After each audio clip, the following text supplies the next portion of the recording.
Bismillahirrahmanirrahim. Students, we shall start chapter number 4 of our book, that is structure of molecule.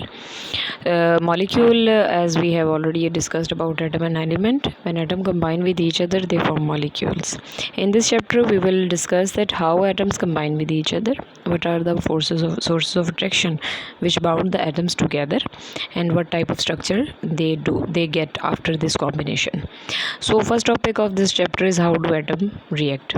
Atom actually each and every element or atom of the periodic table wants to attain stability because they want to complete their octet or duplet or their outermost shell. They want to complete their outermost shell, and for completion, to complete their outermost shell, they react or they bound with other elements, with other atoms. So why the elements combine with others? They want to make their contribution, make their electronic configuration according to their nearest noble gas. So the atoms react or make bond with each other. There are two rules which govern this bonding of the atoms. One is the octet rule and the other is the duplet rule. Octet rule is the tendency of an atom to acquire or to get 8 electrons in their valence shell, and duplet rule means the tendency of an atom to attain 2 electrons in their valence shell. So these are the two. For example, hydrogen, helium, lithium, these are the elements which follow duplet rule, and the rest of the elements follow the octet rule. Next, we will discuss about the chemical bonds. Chemical bond is a force of attraction which hold the atoms together. Chemical bond is the force of attraction which hold the atoms together. So there are different types of forces of attraction which can hold the atoms together. On the basis of this, we have different types of bonds.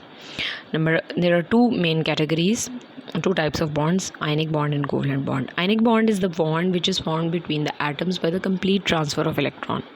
Means one of the atom will lose the electron to make a positive ion or the cation, and the other atom will accept that electron which was lost by the first element or the first atom, and it will make a negative ion which is anion, and there will be developed a electrostatic force of attraction between these positively and negatively charged ions, and as a result the ionic bond is formed. In this example, you can see that sodium make a positive ion by losing 1 electron, and magnesium form +2 ion by losing 2 electrons. So the number of positive and negative charges will depend upon how many number of electrons have been lost or gained by the atom. If an atom loses 1 electron, it will get unipositive charge, and if an atom loses 2 electron, it will get dipositive charge, as we have seen in the examples of sodium and magnesium.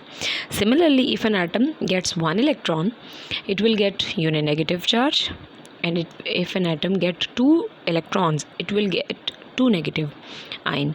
You can see the formation of O2 minus ion, in which oxygen get 2 electrons, and we can see the formation of F negative ion, in which fluorine gets 1 electron.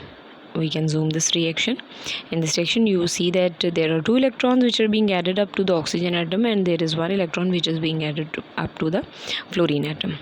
So how this is the formation of ion, and after the formation of ion, there developed an electrostatic force of attraction, or the attraction that bond the oppositely charged ions together.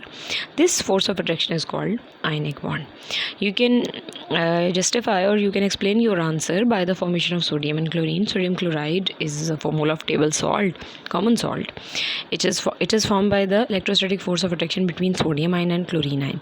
In this formation, you can see that sodium loses 1 electron, and the same electron